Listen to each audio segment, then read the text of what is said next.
Are we good? Yes. Okay, excellent. All right. Well, good morning, everybody. Happy Friday. Thank you for being here. This is Jenny Saxton from Kendall, and with me today are two of my favorite people in the whole wide world, my colleagues Carla Clark from Medical Campus and Liseth Garcia from Homestead. Good morning. Good morning, everyone. And we're here today to give you an overview of the newest, latest piece of ed tech that we have here at Miami-Dade, and it's called CLASS. And the reason the three of us were tapped to do this is not because we are experts on CLASS in any way, shape, or form. It's only because we just happen to be the three early birds who decided to get a jump on things before the holiday break by taking the CIOL training. So that's why Eric asked us to put this little presentation together for you today. So I'm just going to give a brief introduction to CLASS, and then I'll turn things over to Liseth and Carla, who will acquaint you with some of the specific features of CLASS, okay? All right, let me see if I can advance to my next slide. Okay, so what exactly is CLASS? Well, here at Miami-Dade, CLASS is also being referred to as MDC Live 2.0 because it's the next level of online teaching and learning. So what the people who developed CLASS did is they took Zoom, which most of us are already familiar with, and they kicked it up a few notches by adding a whole bunch of extra features specifically designed to try to get the Zoom experience closer to the kind of experience you would have in a face-to-face classroom. So instructors will have a lot more in the way of classroom management tools and analytics, more interactive tools. So it's Zoom on steroids, basically. So the main reason we're all here today is because since this is a new thing, we have to assume that we may be encountering in the next days and weeks students who have questions about it. So we need to know at least what students need to know. So I'm going to point out the key things that students are going to need to know to get started with CLASS. So one thing I thought some students might find a little confusing at first is the fact that at this point in time, not every professor who teaches in MDC Live is going to be using CLASS yet. Some of them are still going to be using Zoom Classic. Not all the faculty have been trained in CLASS yet. So we might see some students who are taking several online courses, and maybe one or two of those courses are with a professor who is using CLASS, and the rest are not. So this might be a slight point of confusion. But if you recall, we did go through another transition period not too long ago where some professors were still using Blackboard and others had already migrated to Canvas. Remember that? And students survived that, and they'll survive this too. But I thought it was worth mentioning that not everybody is on board with this yet.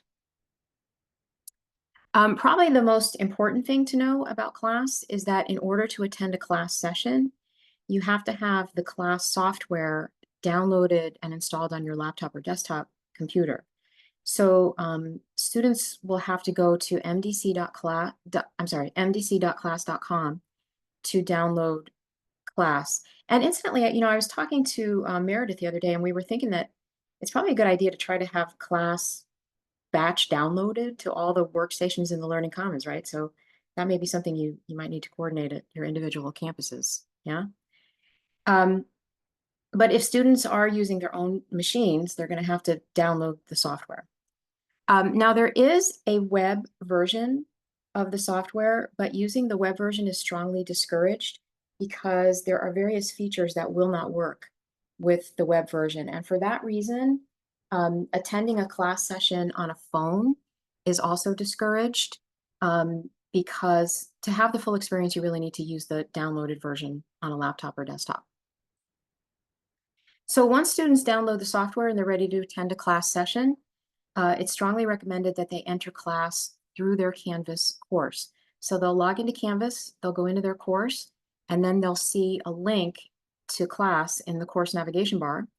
And then another important thing to know is that when they need to log in, they have to use the SSO, the single sign-on.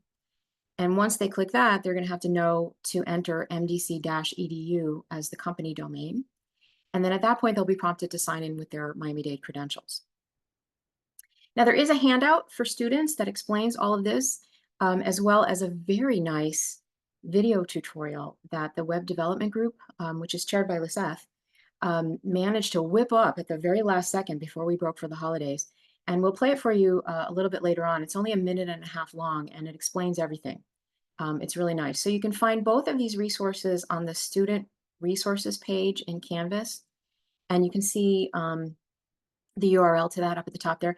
And after I stop talking, I'm going to put in the chat one link that will have all of the links that I'm mentioning, that I'm about to mention, so you don't have to worry about that. So you might want to, print out a couple of copies of the handout to keep at your service desk, just to have them handy.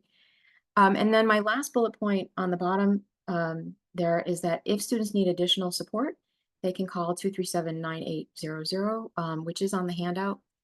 And I think it's the same number as the Canvas support for students. So there's that as well. Okay, so if you want to learn more about class after the session today, there is the full 4-hour marathon training session offered by CIOL. And I did confirm with Hanadi that the training is open to staff as well as faculty. Only faculty can earn the FPD credit, the faculty professional development credit, which we need to maintain our rank and everything. But if you're not faculty, you can still take the training. So some of you might be thinking, well, I'm not teaching an MDC live course, so why should I bother to take the full training? But I can think of a couple of reasons why you might want to. First of all, if you're someone who teaches information literacy instruction sessions, or you're someone who gives other types of presentations in other people's classes as a guest speaker or a guest lecturer, you may very well at some point be scheduled to give a presentation in a class where the professor uses class. So you'll be in that environment. So it'll help if you understand how it works. And then once you learn how to use the class features, you may very well decide to change up the way you present your material, because you'll have more features and more functionality to work with. You don't have to use all the additional features, but you'll be able to if you want.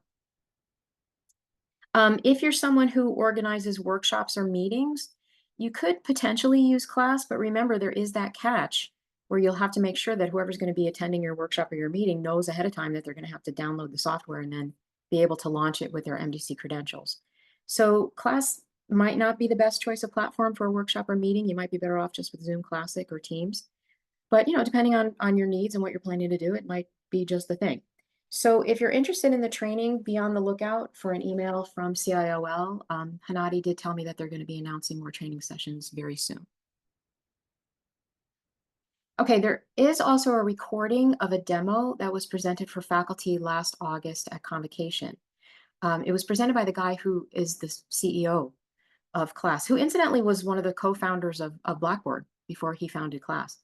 It's a Panopto recording. It's about 45 minutes long, but you could very safely skip the first 8 minutes because that part is mostly just like people walking into the room. The presentation itself doesn't start until about 8 minutes in.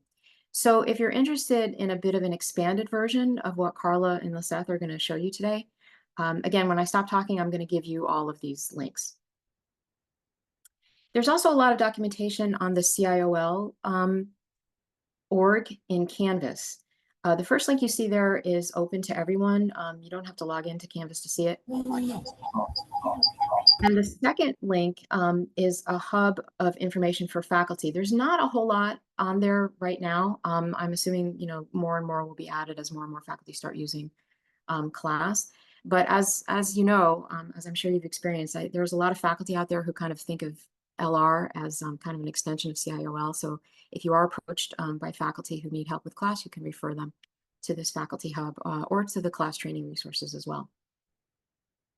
And if you go to the class.com, the class.com the class website, you'll find additional resources there. In fact, some of the information in the CIOL org link directly back to the class website.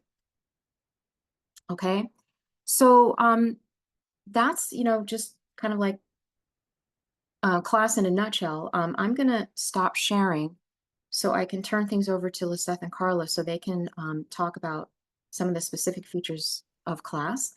And in a second, I'll put in the chat the link I promised you that has all the links that we mentioned. Okay. Good, Jenny.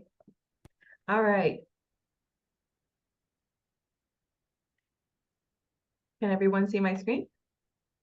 Yes. Yes. Yes. Thank you. All right. So what does it look like? All right. We're going to leverage what you know about Zoom to talk about class and what has been added. So let's take a look at the class layout, So it's everything that you know with Zoom, plus all of these new features. Okay, and we'll go through a lot of these.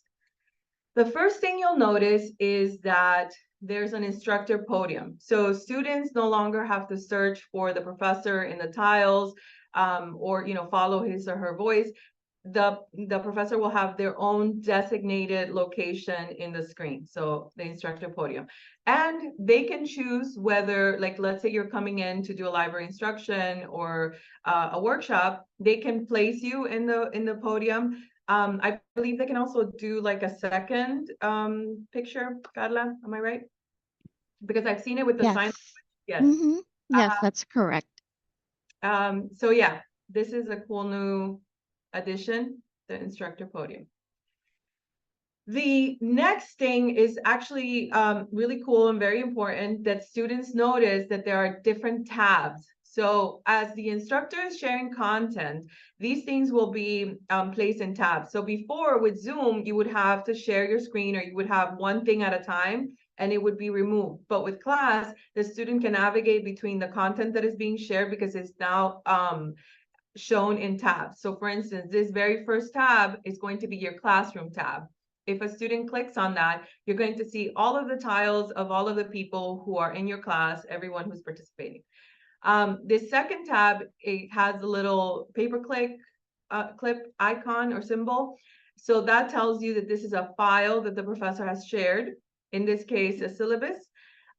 You'll see that there are some tiles pinned at the very top, and that's very intentional. So the professor or whoever has the control of the class can choose to pin certain people, presenters, sign language interpreters, instructor cam in this case, up at the very top so that they're prominently displayed. The third one, it looks like it might be a link, looks Convergent Evolution, but we'll look at other examples. The point is that now you have tabs, so we'll be on the lookout for that. The other really cool feature that only presenters have access to, but it's worth noting, is that you can organize your tiles in various ways using the seating chart. So let me see if I can drag the actual demo. Let's see. Yes, here. Okay, so this is a demo of what it will actually look like. I'm up here in the instructor podium. You have the group of participants, right? You have, in this case, we're sharing a web link, but Carla will talk about that later. But if you notice at the very top, there's a feature called seating chart. So I can look at, so let me navigate back to class. See, I was in Khan Academy website, and then I can navigate to the other tab that says class, so that I can see all the people in class, and I can shuffle them in alphabetical order. Let's say I was taking attendance, or I can see who has raised their hand, and apparently it organizes them, whoever raised their hand first, right? So I may want to call on Lindsay first because she has her hand up the longest. Another thing that I can do is take a look at who has thrown a reaction. So now I see that Penelope really loved what we were talking about. Thomas saying yes, and so on. So you can see the reactions. Another really cool option is participation. So let's say you are leading a workshop and you want to see who has spoken or participated. You'll see that the students that have the little red bar have exhibited below average participation. So these are the students you may want to engage with, just to like have them participate. And then you have the yellow bars, which is average participation, and then you have the green bar, which is above average participation. So that's pretty cool. You can also see who's unverified. So who in your room may not belong. So that's another cool one. So this is the seating chart. All right, so let's take a look at some participation features. So it's going to have all of the reactions you're used to with Zoom, but extra. And you're going to have like the ability to tell your professor, hey, I need a break, or can you go slower? Can you go faster? Oh, and another thing is that, you know how we throw a reaction here in Zoom, and then it automatically goes away or times out after a few seconds. With class, you're going to have to clear your reaction, otherwise it remains there. Another new thing is that you can now share your reaction with everyone or with just the instructor or presenter. So that's another one.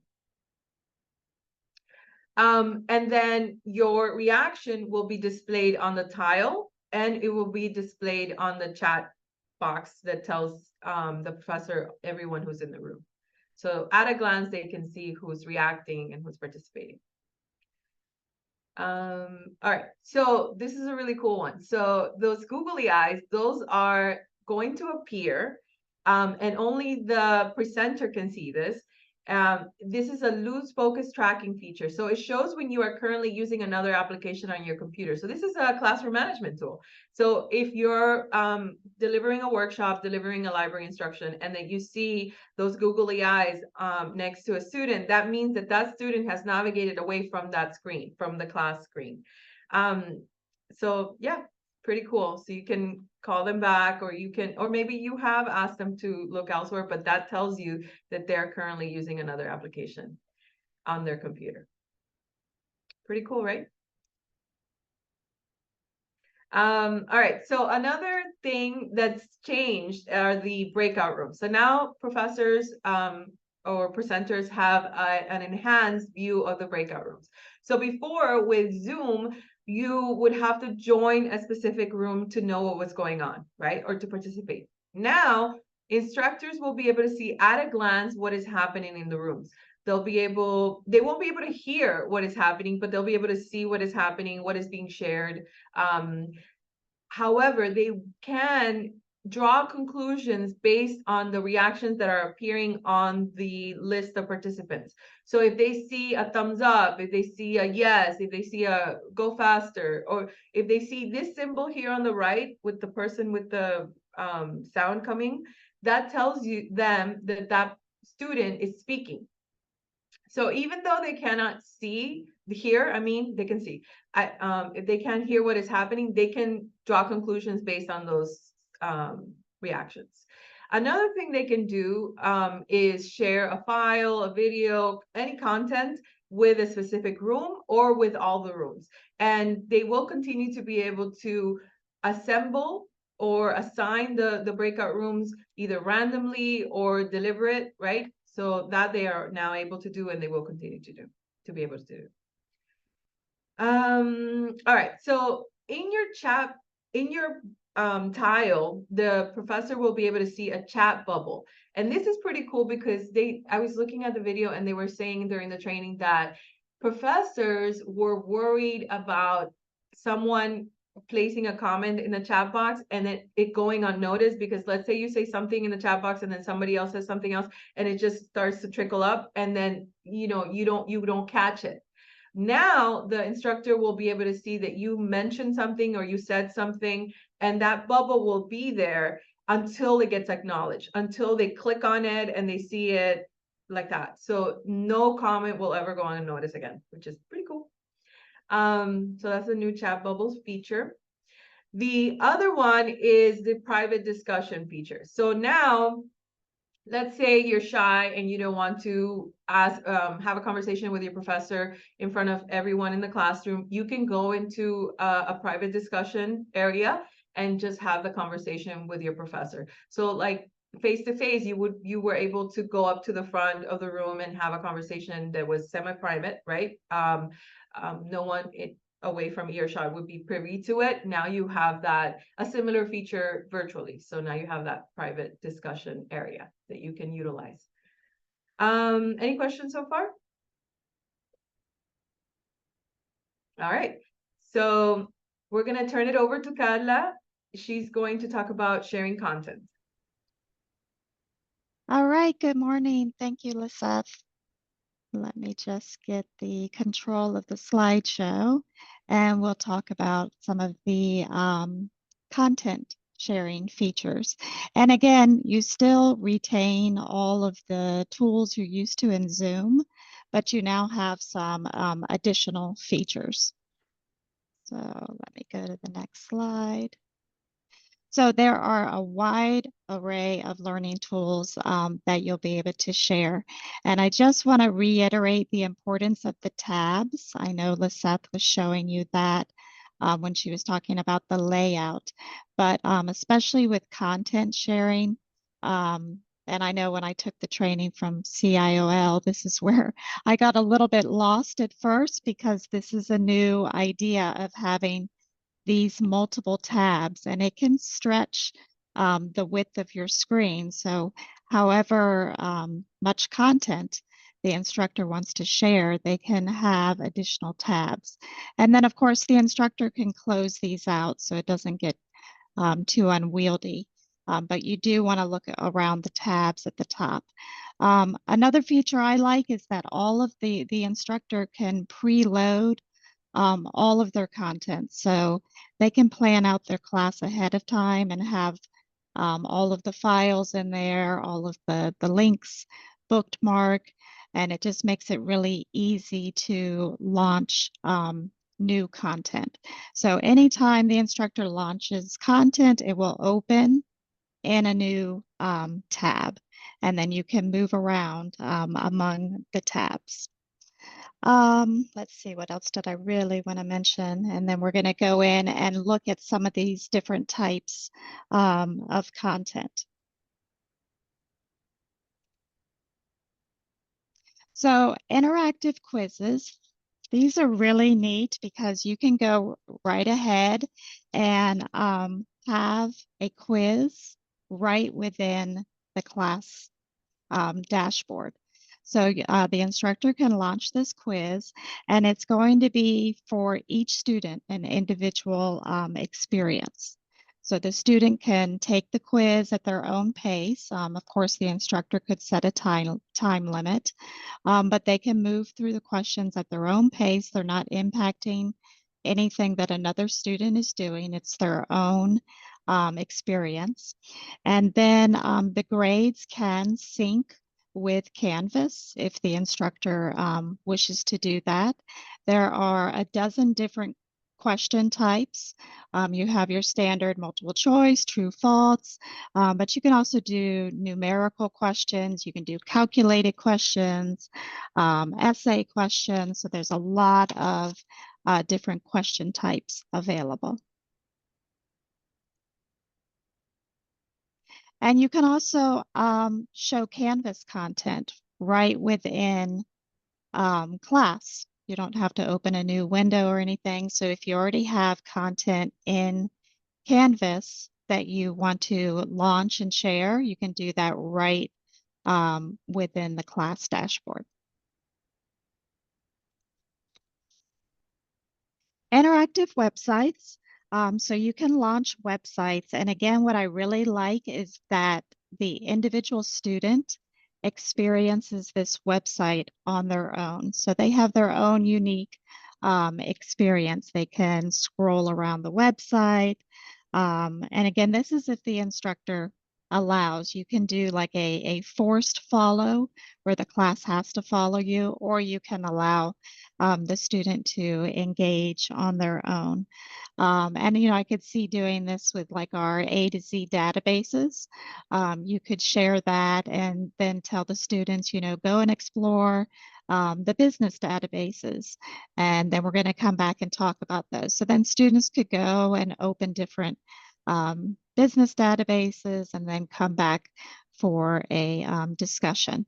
And you can also annotate on the websites. So the instructor and the students, if the instructor gives permissions, you can annotate on this website. So I could highlight something, or I could add a little text bubble like, you know, this is important, you know, pay attention to this. So that's pretty, I thought that was kind of a neat feature of class. Videos.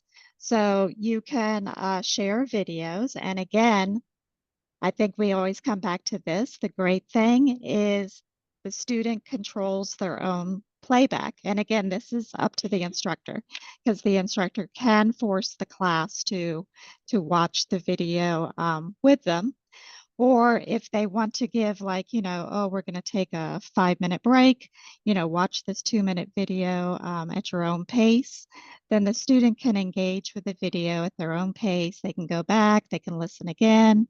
So I think that's a nice feature.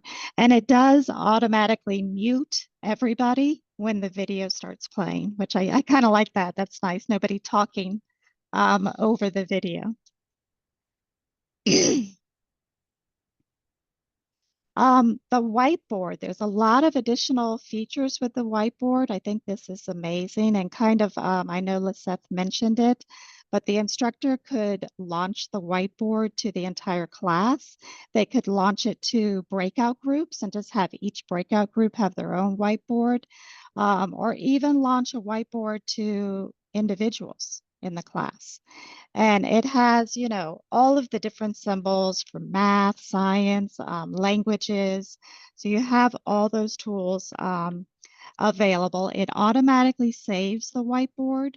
So if this is for a, semester-long class, then the next time you come back in, you could pull up this whiteboard and continue to add to it or just review something that was in the whiteboard. You can also add images. You can add additional pages. You can ask a student to present and share their whiteboard. So if a group is working on a whiteboard and then you bring them back to the larger class, they would be able to present their whiteboard. And then there's also this little focus feature, which I think is kind of neat because a whiteboard can sometimes get a little bit cluttered, a lot of stuff on there.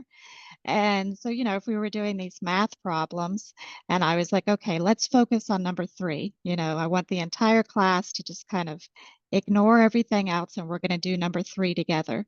Then I could just choose focus view and just focus in on that problem at the time. So I think the whiteboard really has been enhanced greatly with class. And then, of course, you can share files, and it has all of the standard file types, all of the Office products, Word, Excel, PowerPoint, PDF, you can do JPEGs, etc. You could also add a file URL if it's something you have saved in the cloud. The file size limit is 125 megabytes. And so you can do that. You share a file. And then what I think is really nice is the student can download it. So if this is something they're like, oh, I want to read this when I'm outside of class, I want to be able to refer back to it, they can download the file.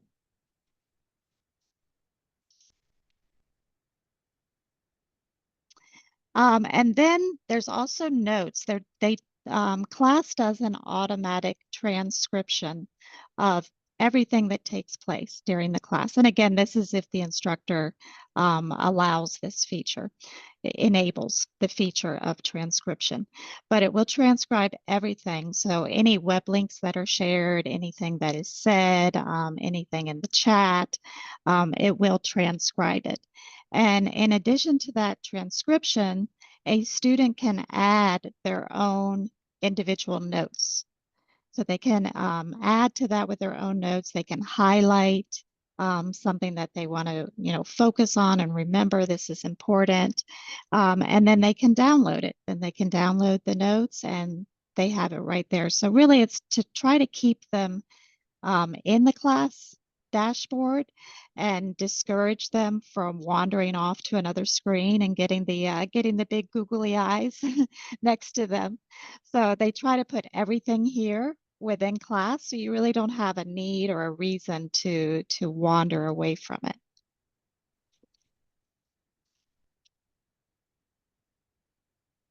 And so that's some of the content sharing features. There's probably a lot more that we could talk about. We didn't mention like surveys and polls, but you can do that. You could do a survey, you could do a poll, you can show the results of those, for the class, like a bar chart. So that's another nice content sharing feature that I didn't really mention here, but just to give you a little bit of an idea of what's available. And we are going to open it up for questions in just a few minutes, but just want to suggest some next steps. And this is a little bit repetitive of what Jenny was saying at the beginning, but it's important enough to reemphasize that you do need to download class, mdc.class.com. And I know if you go back, Jenny shared the file with all the links. So this link is there as well. And just make sure that when you're going through the download process, oh, thank you, Jenny. She's sharing it again for us because that's the one you're going to want to save. So just make sure as you're going through the download process, you will come to the part where it asks, how do you want to sign in? And make sure you sign in with SSO. The company domain is mdc-edu. And you'll continue through the download process and eventually come to the screen you're used to where you enter in your MDC credentials. And so the reason they're emphasizing, and again, I know we already mentioned this, they're really emphasizing that you should download it and not just use the web version or mobile. You can, if you're in a pinch and you get invited to a class and you're like, oh, I don't have time to download. I mean, you can join via web or mobile, but you're not going to have all of the features available. So you'll see these are the features that you would be able to use with mobile, but not all of the learning tools are supported yet. I foresee that changing, but for now, you really want to download and use it that way. And then if you have a Canvas, if you're already a Canvas user and you have a Canvas sandbox or even just an old course, and you're like, I really want to play around with this and get comfortable with it before actually, visiting a professor's class or having my own, that's what I've done. I'm the type who has to actually interact with something to learn it. So I've been using my sandbox in Canvas. And so I just went ahead and went into my sandbox and enabled class. It will not show up in your menu until you go into your settings, find class and enable it and save. And then it will show up as a menu option within your sandbox or Canvas class. It will show up as one of the menu options. And then you'll be able to go in and join a class. You could set up a schedule for a class. You can, play around with it. So for me, that's been the best way for me to get comfortable with it and learn it. And then as Jenny mentioned, CIOL has a ton of training resources that I think are fabulous. They're going to be offering more trainings. Let's see if I can get this to open up for me just real fast to mention. Because this page really has just everything you can imagine. Has all of the different platforms and products that the college has, but there is a tab on class for MDC Live. And really, if you just want to know everything about class, we're just hitting a few of the highlights today, but there's so much more that you could learn. And this is really the page that gives you, just a lot of that additional information. And again, that link is in the file that Jenny shared. And then of course, the tech support number. This is really for Canvas in general, as well as class. So this is something you can use or refer students to. So before we open it up for questions, I just want to share the video that the video development group worked so hard on. And special thanks to Melissa for being our star in this video, and especially Johnny, because he put this together, his video editing skills. He really whipped this together very quickly, and I think it's a great concise video. It's good for us and as well to share with students in terms of getting started, like how to go through the download process, etc. So I'm just going to go ahead and play this. It's only like a minute and a half, and then we'll open it up for questions.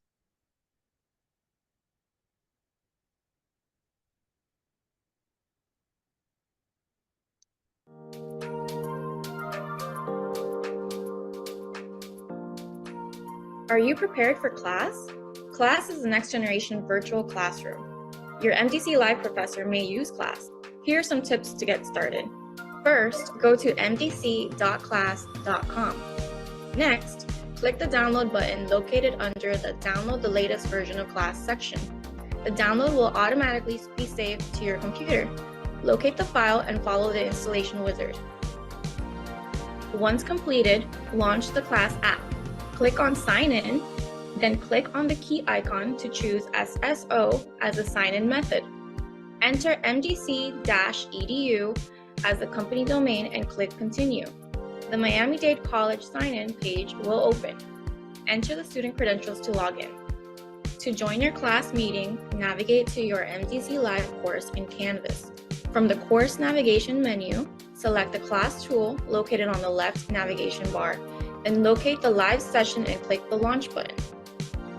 A new tab will open in your browser with several options. Select Launch Class to join the class and allow requested permissions. It is recommended that you join on a desktop computer, not a phone, to enjoy the best learning experience. You'll notice that class has a variety of new features. If you need tech support, please call 305-237-9800. As always, Learning Resources is here to support you.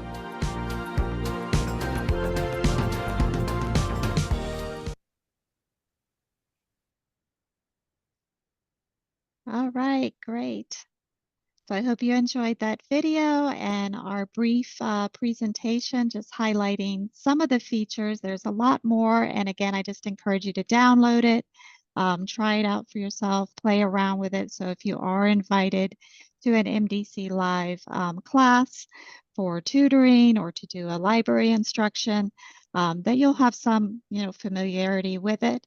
And then again, of course, take advantage of the CIOL extended workshops when those are announced. So you can look for those email announcements. But we would welcome any questions now if anybody has some.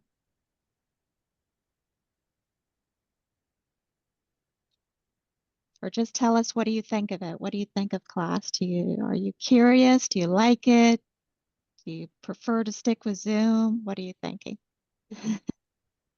Hi, my name is Dolores. I wanted to ask, when I did the Zoom or the other one, but says, even though you said it's for staff and faculty and with the points, they still require us to do certain projects. Like I had to do like how to put grades in and to create a lesson.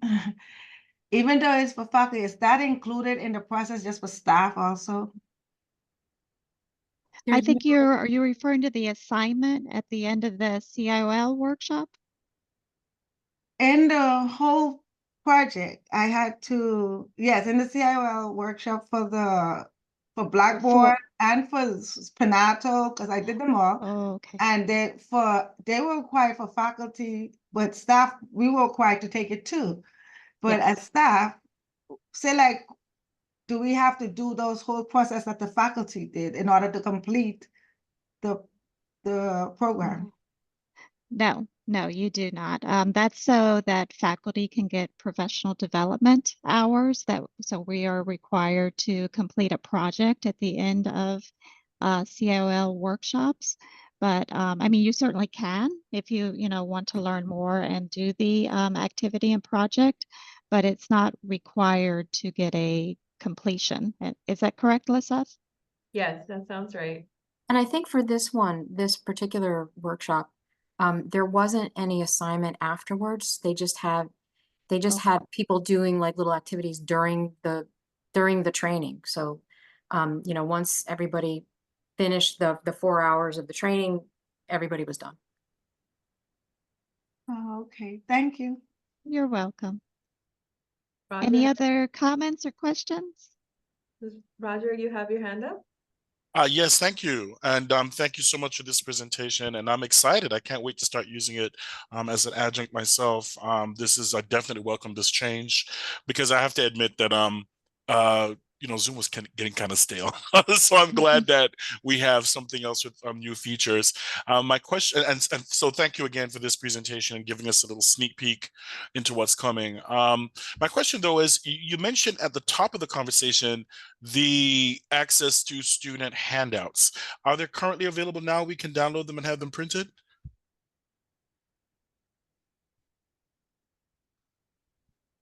Yes, they are. I'm sorry about that. I think Jenny, you have that handout in the files that you sent out. Yes, The link the link that I put in the chat has the has link the to the handout. handout. Yeah. Yes, Perfect. so And you the could video feel and free to print those. Yeah. Fantastic. Thank you, everyone. Thank you. So Philip was asking in the chat box, a lot of students use their phones with Zoom instead of a desktop. Is this going to be a problem with class? And unfortunately, if they join using their phone, they will have less features. You'll notice, if you remember, there were less options at the bottom. So the panel is different. Yeah. But they're And I probably think working on that. Yeah. Sorry, I Carla. think Clifton has his hand raised. Yes, I do. Again, thank you for this presentation up together. It's class seemed like a very, very more advanced version of Zoom where it has more features and everything, and it looks very, very fun to use. So I have a question. So you did mention about staff and faculty using it. So how would a tutor, right? If someone wants to do a tutor session, right? How would students engage, be able to log in and engage to it, and how would tutors be able to use the platform? Yeah, you do need to have a Canvas account. Do you have Canvas? Yes. Yes, okay. And you would need at least a sandbox to work with. Did they give you a sandbox shell? I don't believe so. Okay, so you would need to have a a sandbox, at least a sandbox shell to be able to use class. And I'm sure Lisette and Jenny can tell me if I'm incorrect. And then, it does come with a couple of little caveats because you would want to make sure that the student has class downloaded. And I can foresee that some students are going to be a little resistant to downloading an additional app on their personal device. Whereas, a lot of them are accustomed to Zoom and they might be like, oh, can we just meet in Zoom for the tutoring session? But, as this develops, it is so new to the college, but as this develops, it may become more commonplace that students have class already downloaded.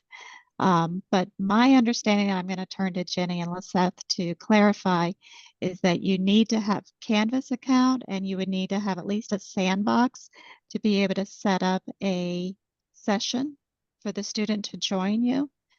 Is that your understanding, Lisette or Jenny? Yeah. Well, yes, absolutely. But I was thinking, what do you think about, let's say that for instance, a professor says, come into my class. Can they copy the guest link and give it to a tutor and then they can come in and go into a breakout room or something like that? Is that another option? I want to say there was an email that went out recently that had some instructions for faculty for how to invite a guest person, I guess, how to give access to their class if they were inviting a guest speaker. I'm going to look for that and see if I can find it. But for a tutoring session, like if you're one-on-one with a student, I don't know if you would need to take advantage of a lot of the class functions. I would recommend, maybe taking the training just to see what you might want to do and to see if there are things that you think you could apply to a tutoring session. as Yeah. well as playing around with it, you know. Mhm. I think that they would definitely have to download. Can you see it on this side? Once you download the app, you can create a session. You can create a, right? But they would have to be Yes. able to log in, like you were saying. Right. Yeah. So yeah, so Clifton, I would request a sandbox shell. If you already have access to Canvas, you can request a sandbox shell through CIOL. If you want to email Hanadi and ask if that's possible. Because for me, having it in my sandbox and just being able to play around with it and get comfortable for me was just like a good start. So that might be a good start for you to decide, do I want to stick with Zoom for my tutoring sessions, or do I want to try using the class features? So that would be my recommendation of where to start. Yeah, because you know, now that I think of it, you could in a one-on-one tutoring session, like Carla, you were saying, you know, pull content from your Canvas sandbox right in there, and you know, Mhm. share stuff with students. So it could be good for that. Yeah. I see Luna has a question. Good morning. I Morning. wanted to piggyback on Clifton's question about the sandbox. Normally they would have the Canvas 1001 and then 1002, 3, 4, and 5, those courses. So the first thing they would do is that they would have if you go into CIOL, they would have the sandbox ready for you. That's like the first thing that they would do. So if you were to go ahead and uh, go on MDC Connect, MDC Connect will have those courses available. Just register for those courses. That's the only way you'll get a sandbox. Oh, good. That's good information. Okay, so you need to probably take at least like the introduction to Canvas class, Yes, probably, in yes, order to get the shell. Oh, good. See, you filled in the blank that I had there, Luna. Thank you. not a problem. I just wanted to help. Thank you. No, I appreciate it. Thank Okay, you. no problem. And I think, was there a question in the chat from Jorge? Is class download free? Yes, yes, this is a college platform. So yes, it's free. Any other comments, questions?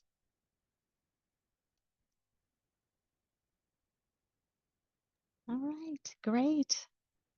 I don't see anything else, so we really appreciate you joining us today. I hope this at least kind of piqued your interest to where you'll go out and download it. Again, play around with it, try it out on your own.